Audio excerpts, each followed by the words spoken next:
listening to Voice of Korea News now. Revolutionary activities of respected Kim Jong-un were recently reported abroad. The China News Service and the Chinese Hong Kong Tassing Power, Hong Kong Phoenix Satellite Television and Radio International reported the news that Marshal Kim Jong-un looked around the newly built workers' dormitory of the Pyongyang Kim Jong-un textile mill. The Indonesian Berita Television and the Biba News Agency reported the news that he guided the gunning practice of a long-distance artillery sub-unit assigned the task of striking major enemy objects on the southwestern sea on the occasion of the 82nd anniversary of the Korean People's Army. The internet homepage of the Nigerian National Committee for the Study of Kim Il-sung's Kim Jong-ilism posted the news that Kim Jong-un, together with the senior officials of the armed forces organs, visited the Kumsusan Palace of the Sun on the occasion of the Day of the Sun. The news that he guided the first meeting of the airpersons of the Korean People's Army, appreciated the performance given by the modern band for the participants in the meeting, and had a photo session with them. The news that he visited the Sangdo-won International Children's Camp and the January 8th Fishery Station of the Korean People's Army before inauguration, and the news that he guided the flight training of Unit 188 of the Air and Anti-Aircraft Force of the Korean People's Army, honored with the title of Awesome Led Seventh Regiment. The Russian newspaper Decision number 16 carried an article titled Glorious Years of the Struggle on the occasion of the 82nd anniversary of the Korean People's Army. The article highly praised that the Korean People's Army has been fully prepared politically and ideologically and in military technique and grown to be an elite powerful revolutionary army that can smash any imperialist aggression at one stroke thanks to the great Kim Il-sung, the founder of Socialist Korea, Kim Jong-il, chairman of the National Defense Commission of the DPRK, and Kim Jong-un, Supreme Commander of the Korean People's Army.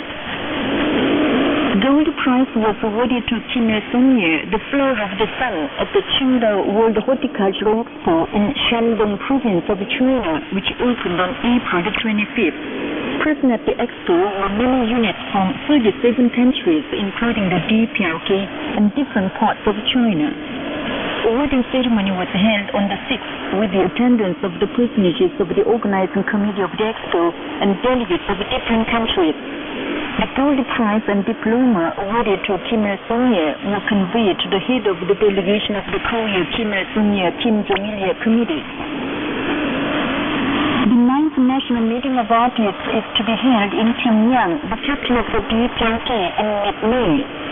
The meeting will analyze and review the successes and shortcomings in the field of literature and arts in the past, gain experiences and lessons from them, and discuss the tasks and ways for the creators and artists to play their role as the vanguard of the times to meet the purpose and mission of the Sungun revolutionary literature and arts. It will be attended by creators, artists, and officials in the field of literature and arts and related institutions.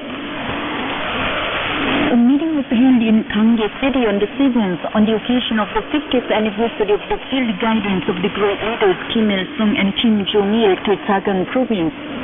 Present there were officials of the provincial party and government organs, economic institutions, and working people's organizations and working people.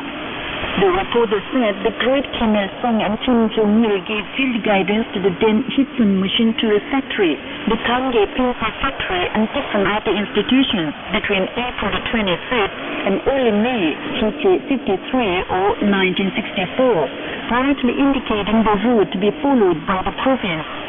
Under their wise leadership, surprising development was made in all affairs of the province, and the economic foundation firmly consolidated over the past 50 years, the reporter stressed.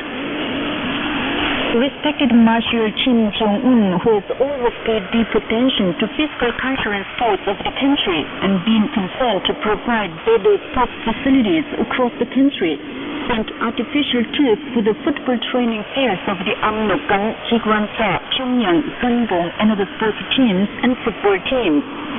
Football players and coaches are devoting their wisdom and enthusiasm to further completing the Korean-style football skills and tactical system by more fiercely raising the hot wind of the training of the Taekdo at the newly built training field. All people education is active in Korea amid the state concern. State and social concern for education is enhanced, and the educational content, methods, conditions, and environment are further improved. Short courses for improving the qualifications of the teachers are organized, and the work to raise the general ability of the students is done scrupulously, according to the universal 12-year compulsory education, which began to be enforced this year.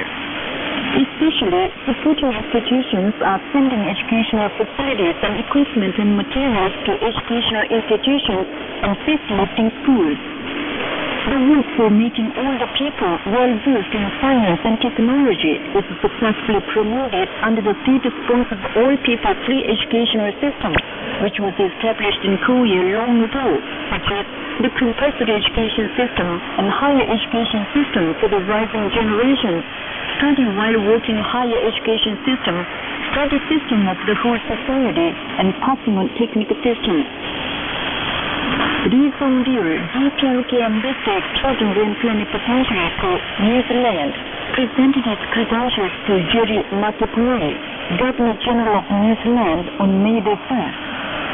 The Korean ambassador conveyed the greetings of respected Kim Jong-un to Governor-General Jerry Matepuri. He also conveyed the regards of Kim Jong-nam, President of the Presidium of the Supreme People's Assembly of the DPRK. The Governor-General expressed deep thanks for it and requested the Korean ambassador to convey his sincere regards to respected Kim Jong-un. He said he takes it a great pleasure that Korea is recently making successes in different fields by directing primary efforts to the economic development, and hopes that the relations between the two countries would be further developed. The Solidarity for Democracy, People's Life, Peaceful Reunification and Sovereignty in South Korea issued a statement on the 2nd, condemning the authorities for their confrontation racket. The statement said Park Geun-hye led the inter-Korean relations to catastrophe, repeatedly slandering the North, despite the agreement on stopping mutual slanders between the South and the North. Confrontation racket and war gamble will only result in collapse of the regime, it added. The Peruvian National Independence Movement for Free Voting Union and the Peruvian Committee for Supporting the Independent and Peaceful Reunification of Korea issued a joint statement on the 2nd in denunciation of the anti-DPRK movements of the United States and the South Korean puppets. The statement said, during his recent visit to South Korea, U.S. President Obama opened clause against the DPRK with Park Geun-hye, talking about its nuclear issue. Every year, the United States conducts aggressive war exercises against the DPRK in South Korea with the mobilization of many troops and nuclear war equipment.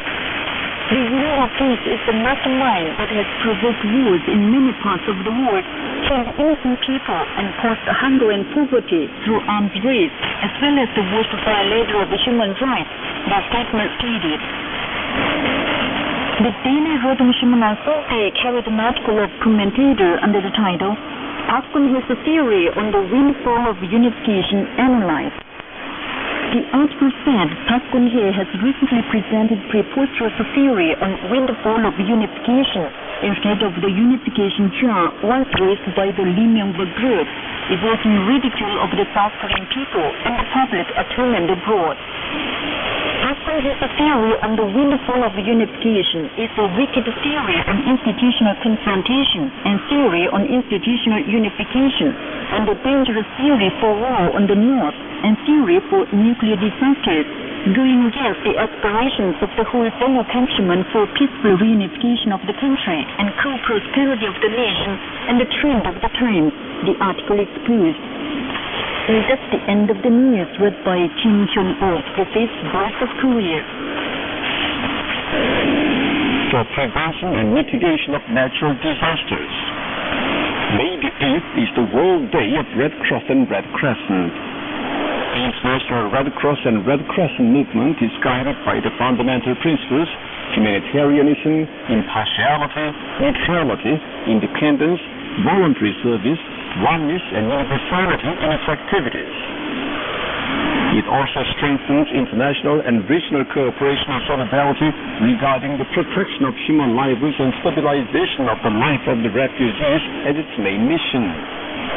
The Red Cross Society of the Democratic People's Republic of Korea was founded at the proposal and under the guidance of the great leader President Kim Il-sung on October 18, 1945 or 1946. And it joined the International Federation of Red Cross and Red Crescent Societies on May 11, 1945 or 1956. The society has positively conducted its activities to achieve its strategic goal set up on the basis of the fundamental principles and main mission of the International Red Cross and Red Crescent movement.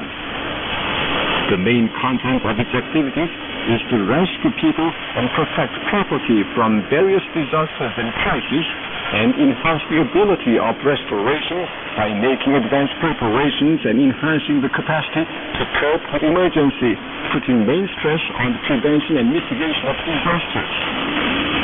Recently, the Red Cross Society of DPRK achieved successes in the prevention and mitigation of natural disasters, especially in various natural disasters, including the flood of last year. The society actively assisted the evacuation of inhabitants to the safe zones by mobilizing more than 4,500 volunteers and promptly operating early warning systems.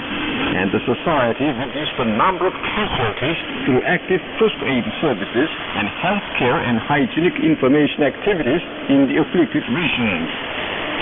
It also provided more than 19,550 residents or more than 850 households in the damaged regions with tents, kitchen utensils, and other emergency aid materials, and clean drinking water by mobilizing mobile water filtering facilities. Last year, the society provided a number of flood-hit areas with 1,170,000 water purifying pills, 2,451 caves, and 1,733 sets of family first aid boxes, and thus prevented possible diseases due to unclean water in the afflicted regions and stabilized the life of the refugees. It conducts activities in close contact with the International Federation of Red Cross and Red Crescent Societies and other international organizations, and made material preparations to promptly cope with possible disasters. The Red Cross Society of DPRK will in the future too conduct more positive activities for prevention and mitigation of disasters. You've been listening to an account under the title For Prevention and Mitigation of Natural Disasters. This is Voice of Korea.